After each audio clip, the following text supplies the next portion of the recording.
मंदिर के लिए थोड़ी आप जो सत्यता है उसके बारे में दर्शाएं। जो हमारे दर्शक हैं। ये क्या है, ये बुंदेला राजाओं का मंदिर है। यहाँ पर बुंदेला राजाओं ने राज्य किया। ओरछा में जो ओरछा राज्य की स्थापना की, एक रुद्र प्रताप सिंह देव थे जिन्होंने ओरछा राज्य की स्थापना की। लेकिन राजा के साथ एक गौ भक्त भी थे, जनसेवक और गौ भक्त, जनता की सेवा करते थे, गौ माता की सेवा करते थे। एक दिन प्रथम राजा रुद्र प्रताप सिंह देव थे गढ़ कुड़ार से ओरछा आ रहे थे, तो रास्ते में एक शेर एक गाय को अपने पंजों में जकड़े था। पहले तो राजा किनारा काट के निकल गए, तो जब उस गाय ने माँ भा चिल्लाई तो ये लौट गए। मैंने कहा हम कैसे बुंदेला राजा, हमारे होते हुए कोई गौ पे अटैक करे तो हमें क्या। और उस शेर को ललकारा तो शेर ने गौ माता को तो छोड़ दिया, लेकिन को खा लिया। उन्हीं के लड़के हुए राजा मधुकरसाई की रानी कुंवर गणेश, अवधपुरी से ओरछा लाई अवध नरेश। एक राजा मधुकरसाई नाम के राजा थे, उनकी 3 पत्नियां थी, 2 कृष्ण भक्त थी, एक राम जी की भक्त थी। तीनों में विवाह चल रहा था। वो कहती तुम राम बोलो, वो कहती तुम कृष्ण बोलो। एक दिन फिर दोनों महारानियों ने महाराज मधुकरसाई से करवाया कि छोटी रानी को बोलो ये राम भक्ति की डींग हाँकती है, इनसे बोलो कि अब तुम्हारे पति देव कृष्ण भक्त हो, तुम राम भक्ति क्यों करती हो। अब अगर तुम नहीं मानती हो तो राम जी को अयोध्या से ओरछा ले आओ, तो हम तुम्हें मान जाएंगे तुम सच्ची राम भक्त हो। अब छोटी महारानी ने कहा कि जन्म जन्म मुनि यतन कराई, अंत राम कही आवत नाही। ऋषि मुनि लोग जिंदगी भर तपस्या करते हैं कई जन्मों तक, तब उन्हें राम नहीं मिलते। हमसे कह रहे राम जी ने, चलो अब हम जाना तो पड़ेगा। तो राजा ने उन महारानी कुंवर गणेश के साथ अपनी पूरी सेना लगा दी, अयोध्या गई। अयोध्या में सरयू के किनारे तपस्या की, अयोध्या की गलियों में राम जी को ढूंढा, जब नहीं मिले तो एक दिन आधी रात को 12 बजे सरयू के किनारे खड़े होके अपने पति राजा मधुकरसाई को प्रणाम किया।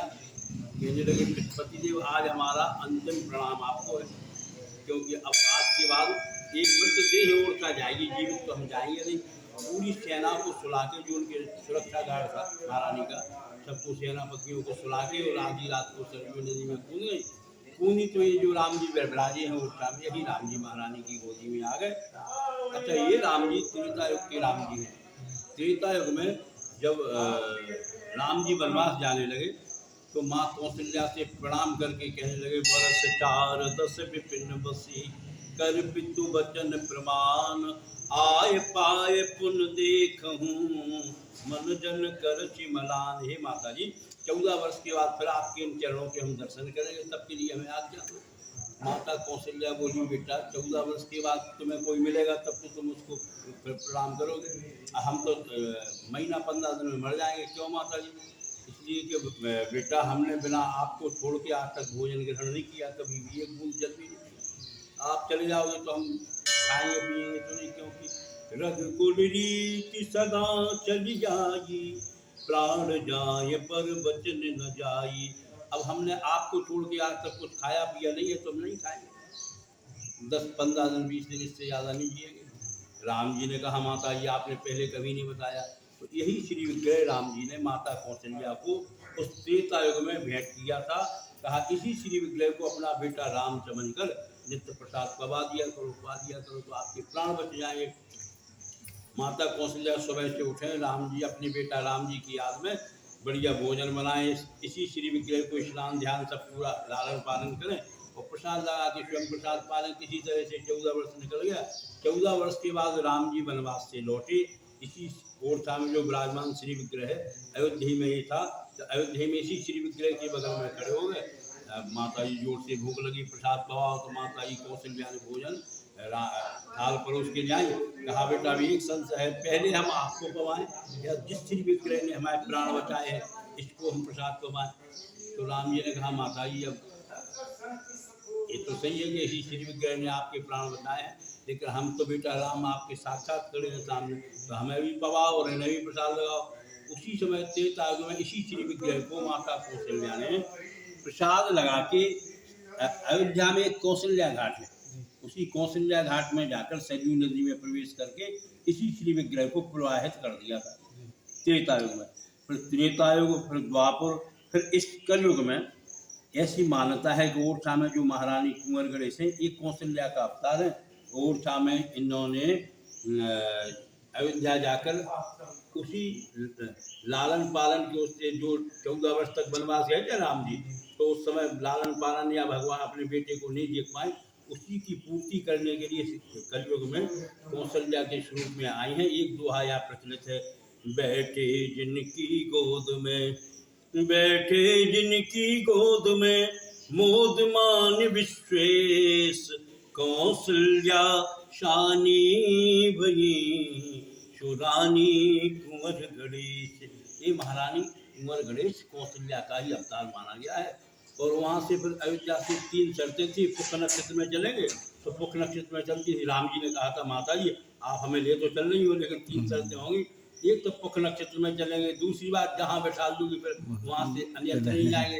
तो पुष्य नक्षत्र में चलती थी। इस तरह से 8 वर्ष 27 दिन में वो आई। और अपने उनका मंदिर जो बन रहा था उसमें थोड़ी कमी थी, तो अपने भोजनालय में बैठा दिया। फिर कहा चलो अब मंदिर बन गया आपके लिए। उन्होंने कहा मंदिरों में तो हम पूरे संसार में बैठे हैं, लेकिन ऐसे अपनी माता के रसोई घर में भोजनालय हमें कहाँ मौका मिला। आपसे शर्त दी कि अन्यत्र नहीं जाएंगे। तो जब से आज तक भी महारानी के भोजनालय में राम जी ओरछा में विराजमान है।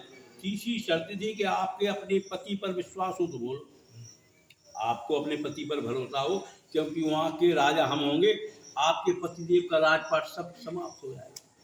तो महारानी को अपने पति पर भरोसा था, क्योंकि उन्हें मालूम था कि राजा मजबूर साहब भगवान के लिए तो अपने प्राण तक दे सकते हैं, कि राजगद्दी तो ना की बड़ा तुच्छ चीज है।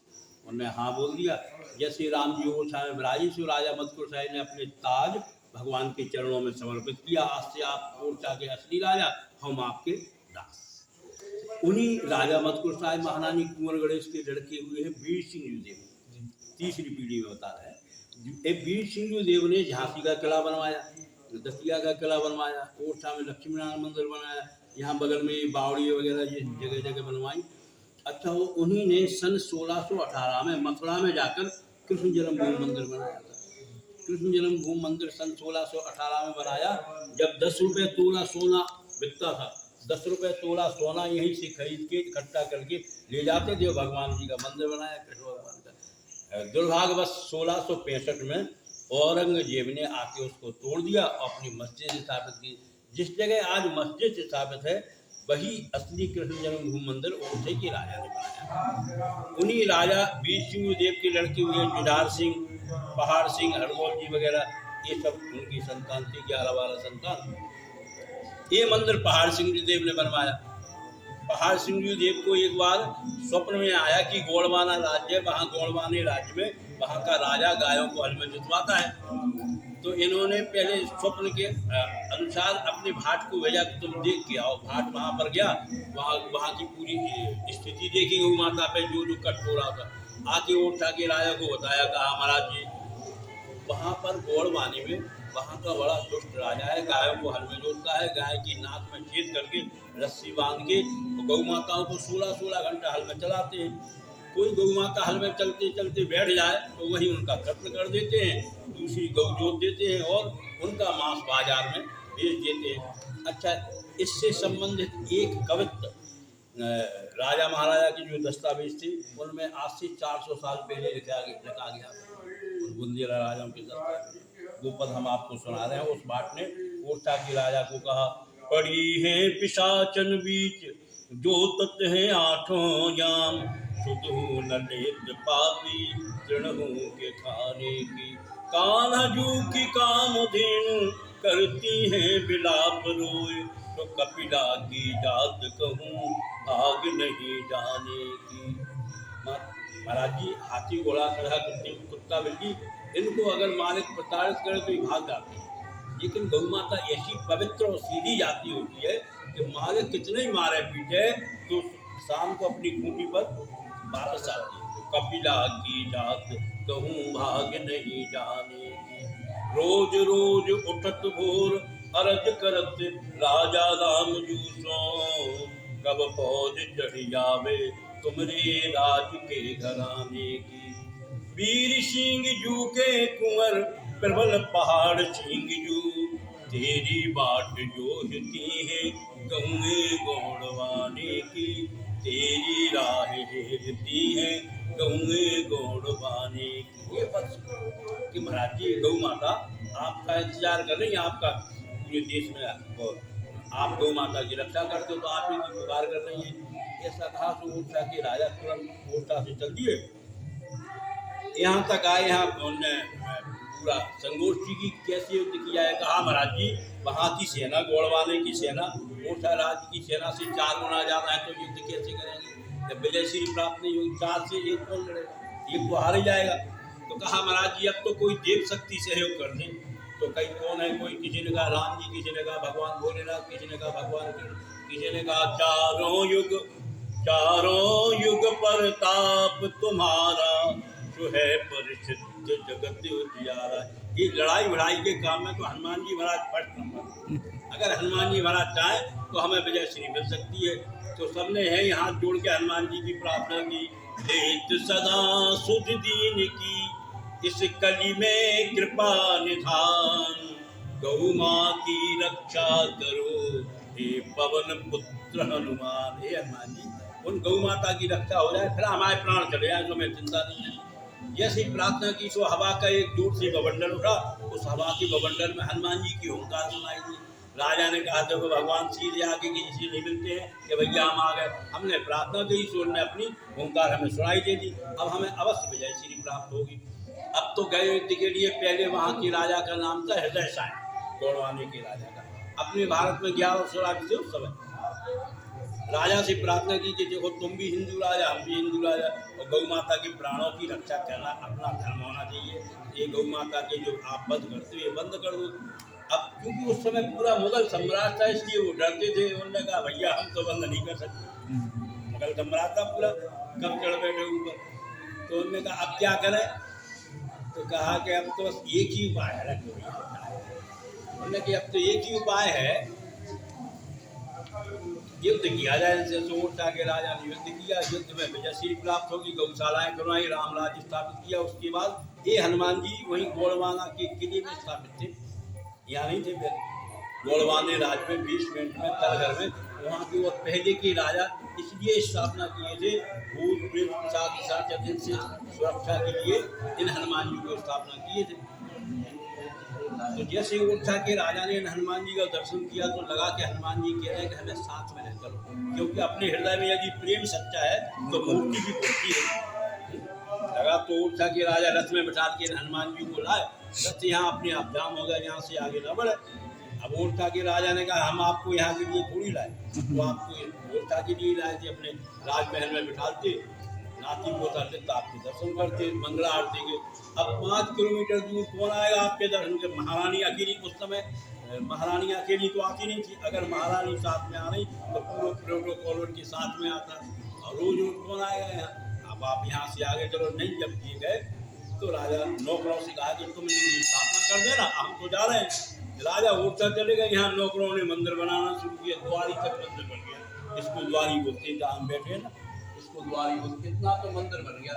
इसके बाद जो भी निर्माण कार्य हो अपने आप 4 साल होके चल जाए, 1 दिन 2 दिन 3 दिन बराबर। अब तो सेनापति दौड़े महाराज जी, बड़ा चमत्कार हो रहा है। 5 फुट चौड़ी दीवारें, जैसे मंदिर की दीवारों की मोटाई है 5 फीट, आज भी 5 फुट चौड़ी मंदिर की दीवारें हैं, अच्छे किस्म का चूना लगा है, और चारों तरफ आपकी सेना लगी, परंदा पर नहीं मार सकता। उसके बाद भी दीवारें 4 साल होके गिर जाती हैं। अब तो राजा समझ गए कि हनुमान जी हमसे नाराज हैं, क्योंकि हमने नौकरों के भरोसे छोड़ दिया। अब ऐसा ना हो कि हमारे महलों पर नंबर लग जाए। अब राजा घबराए, भैया उपाय बताओ, हनुमान जी कैसे खुश होंगे। सबने कहा महाराज जी हनुमान जी को ना धन दौलत ना पैसा कुछ नहीं चाहिए, इन्हें तो एक चीज सबसे प्रिय है, क्या? श्री राम जय जय राम, श्री राम जय जय राम, श्री राम जय जय राम, श्री राम जय जय राम, श्री राम जय जय राम, श्री राम जय जय राम। एक और महाराज जी आपसे क्वेश्चन है, जो मंदिर है कितने साल पुराना है? ये मंदिर सन 1644 में बनाया गया। सन 1644 में ओरछा के राजा पहाड़ सिंह जी देव ने, जिनकी हम कथा आपको सुना रहे हैं, इन्हीं राजा पहाड़ सिंह जी देव ने बनवाया था ये मंदिर। वहाँ से जैसे आए, अब राजा ओरछा जब पहुँच गए, राजा ने जैसी सुनी कि मंदिर छार छार हो रहा, तो राजा पूरी सेना लेके नाम संकीर्तन करते हुए यहाँ आए। यहाँ आके हनुमान जी से क्षमा याचना की कि जब तक आपका मंदिर नहीं बनेगा, जब तक हम अन्न जल ग्रहण नहीं करेंगे। ये सन 1644 की बात है। और राजा ने हनुमान जी के सामने ही मत्था टेक दिया, अपना पटक दिया, अब तो नहीं जाएंगे वापस। और नाम संकीर्तन शुरू, 11-12 घंटा तक नाम संकीर्तन बिना अन्न जल ग्रहण किए चला। तब फिर कारीगरों ने कहा, महाराज जी अब तो दीवारों में मजबूती आ गई। राजा समझ गए कि हनुमान जी ने हमें क्षमा कर दिया, पूरा मंदिर बन गया। राजा ने अपने हाथ से हनुमान जी को बिठाला, आरती पूजा की। उसके बाद द्वारी के ऊपर जो छार छार होने की क्रिया थी, इसलिए छारद्वारी के हनुमान जी, छारद्वारी के हनुमान जी नाम इसलिए पड़ा तो द्वारी के ऊपर जो छार छार होने की क्रिया होती थी, इसलिए छारद्वारी के हनुमान जी नामकरण करके ओरछा के राजा ओरछा चले गए। और रात्रि में राजा सोए, सुबह 5 बजे फिर हनुमान जी सपने में पहुंचे। स्वप्न में कहा कि तुम्हारे मन में ये संदेह रहा होगा कि हम यहाँ से आगे क्यों नहीं गए। उसका कारण ये है कि ओरछा में राम जी राजा के रूप में विद्यमान है। विश्व में ओरछा ही एक ऐसी जगह है जहाँ किसी देवता को राजा के स्वरूप में पूजा जाता है, वो है ओरछा। बाकी तो अयोध्या, मथुरा, वृंदावन, बनारस, काशी सब जगह भगवान के रूप में पूजे जाते हैं। ओरछा में राम जी राजा के रूप में पूजा। अच्छा, ओरछा में एक कहावत प्रचलित थी उस समय, रानियों में कमलापति, यानी कुंवर गणेश का नाम है कमलापति, रानियों में कमलापति, बाकी सब बकरियां। माने बकरियां माने खाने पीने वाली महारानियां, बोले तो ओरछा की महारानी भजन करने वाली। ये तो राम जी को लेके आए 1100 राज से, सब महारानियां चिढ़ती थी ओरछा से। जब इनकी प्रशंसा सुनते थे तो अन्य महारानियां चिढ़ती थी, अपने पत्नियों से बोलती थी ओरछा में कैसे हलचल मचाओ तो ओरछा का नाम बदनाम हो जाए। तो आसुरी शक्तियाँ, भूत प्रेत शक्तियों को अभिमंत्रित करके राजा दूसरे राज्यों से भेजते थे इसी रास्ते से, क्योंकि ओरछा को बेतवा आदि नदियों ने 3 तरफ से घेर रखा है और 3 तरफ हनुमान जी विराजे। तो नदियों की जल की धारा लांग के कोई भी आसुरी शक्ति ओरछा में प्रवेश नहीं कर पाती थी। इसी रास्ते से आए और ओरछा में 2-4 का काम तमाम करके हलचल बचा के वापस चले जाए। समझ नहीं आया कि क्या हो रहा है। ये हनुमान जी को दिखाई दे रहा था तब, इसलिए हनुमान जी ने उन आसुरी शक्तियों से अपने स्वामी राम जी की, राम राजा सरकार की दरबार की रक्षा करने के लिए यही जगह चयनित की, इसलिए यहीं हनुमान जी बैठे हैं। ऐसी आज भी मान्यता है कि हनुमान जी यहीं से अपने राम जी के दरबार की सुरक्षा में हमेशा तैनात रहते हैं। इनकी आरती ओरछा राम जी की आरती से 1 घंटा पहले सुबह शाम होती है। ऐसी यहाँ मानता है कि राम जी के दर्शन भी हों और इनके भी दर्शन हो जाए तो ओरछा दर्शन का पूर्ण लाभ मिल जाता है।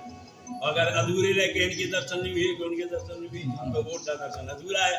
ओरछा दर्शन तभी पूर्ण होगा जब इन हनुमान जी के और राम जी के दर्शन। बोलो श्री हनुमान जी महाराज की। पुजारी बदल भी गए होंगे। हाँ बिल्कुल। शुरुआत में जो पुजारी थे वो कौन थे? भैया सन 1938 में हमारे नाना जी थे। अच्छा। सन 1900 जब देश स्वतंत्र नहीं हुआ तो उस समय हमारे नाना जी थे। नाना जी के बाद पिताजी हमारे आ गए ससुराल में। पिताजी रहे, पिताजी के बाद थोड़ा हम लोग क्रमशः हैं। इस तरह से अब हमारे बालक यहाँ पूजा करते हैं इसमें, और नाती भी है 14, 15 हमारी 5 पीढ़ियों ने भगवान की यहाँ पूजा अर्चना की। बराबर। महाराज के पुजारी जिन्होंने इस प्राचीनतम मंदिर के बारे में बताया कि कितना पुराना मंदिर है, इसके लिए महाराज जी का बहुत बहुत धन्यवाद। भैया आप शुभ नाम के क्या रखते हैं? बहादुर सिंह राजपूत। अरे वाह भैया, बहुत बहुत कृपा कर हनुमान जी।